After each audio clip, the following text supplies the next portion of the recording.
সকালে ফোন এলো বাসায় ঝগড়া হচ্ছে, আর সকাল 9টায় বাড়ি ফিরে বাবা দেখলেন ঘর জুড়ে রক্ত আর লাশ। এক জামাতার ক্ষোভের বলি হলো তাজা দুটি প্রাণ।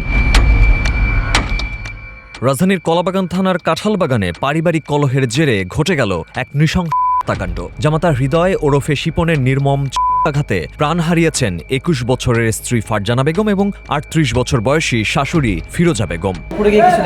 উপর যে দেখছি ওই দরজাটা খোলা, ওই যে মারছে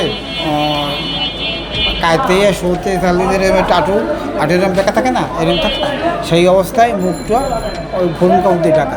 ওয়াইফকে এবং শাশুড়িকে মারছেন, তিনি নাকি নিজেই থানায় গিয়েছেন। হ্যাঁ, ওই সেটা আমিও এক মহিলা পুলিশ আসলে আমি জিজ্ঞেস করলাম, সে বললো হয় থানায় আছে।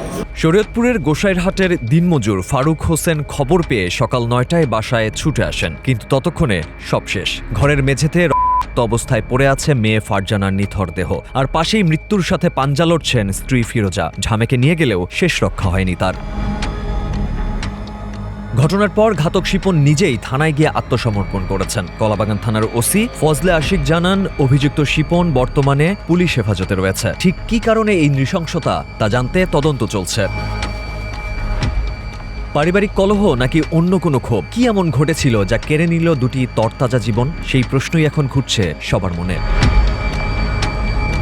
Mahfuza Refin, Green TV digital.